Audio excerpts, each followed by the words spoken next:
Good morning, students. Today we will read Bringing Up Kari, remaining part of An Alien Hand book. So now start. So I came down from my tree and ran very fast to the edge of the forest where I had left him, but he was not there. इसलिए मैं बहुत जल्दी से अपने पेड़ से नीचे उतरा और तेज़ी से जंगल के उस किनारे की तरफ दौड़ा जहाँ मैंने उसे छोड़ा था, लेकिन वह वहाँ नहीं था। I looked all over but I could not find him. मैंने सब जगह देखा लेकिन मैं उसे नहीं ढूंढ पाया। I went near the edge of the water and I saw a black something struggling above its surface। मैं पानी के किनारे के समीप गया और मैंने किसी काली चीज़ को पानी की सतह पर संघर्ष करते हुए देखा। Then it rose higher and it was the trunk of my elephant. तब यह ऊपर उठी और यह मेरे हाथी की सूंड थी। I thought he was drowning. मैंने सोचा कि वह डूब रहा था।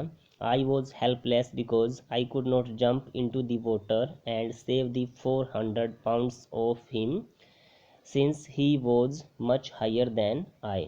मैं असहाय था क्योंकि मैं पानी में कूदकर उस 400 पाउंड के जितना उसमें वेट था हाथी में उसको नहीं बचा सकता था क्योंकि वह मुझसे बहुत ऊंचा था। But I saw his back rise above the water, and the moment he caught my eye, he began to tramp and struggle up to the shore। लेकिन मैंने उसकी पीठ को पानी से ऊपर उठते देखा और जब उसकी नज़रें मुझसे मिली उसने चिंघाड़ना शुरू किया और तट पर आने के लिए संघर्ष किया। Then still tramping, he pushed me into the water, and as I fell into the stream, I saw a boy lying flat on the bottom of the river। तब चिंघाड़ते हुए उसने मुझे पानी में धकेल दिया और जैसे ही मैं पानी की धारा में गिरा मैंने एक लड़के को नदी की तलहटी पर पड़ा देखा। He had not altogether touched bottom but was somewhat afloat। उसने पूरी तरह से तलहटी को स्पर्श नहीं किया था किंतु कुछ तैर रहा था।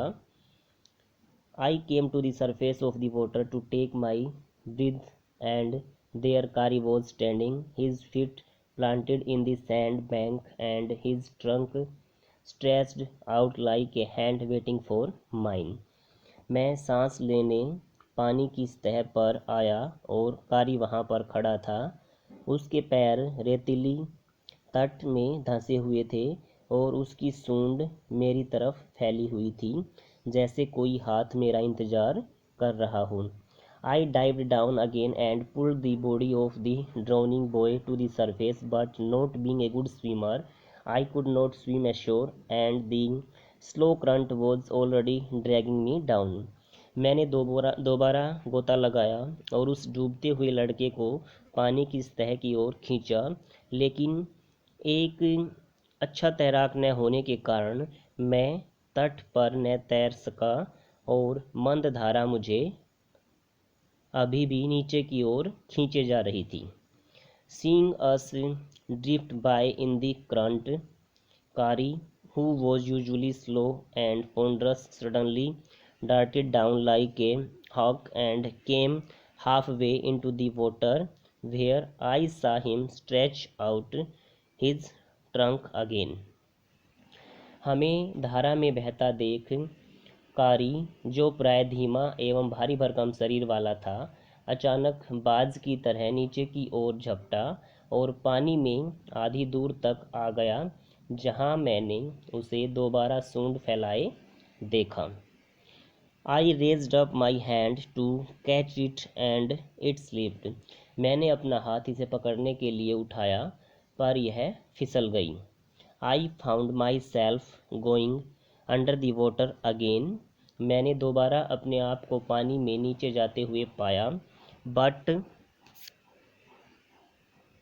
this time I found that the water was not very deep, so I sank to the bottom of the river and doubled my feet under me, and then suddenly kicked the river bed and so shot upwards like an arrow, in spite of the fact that I was holding the drowning boy with my hand.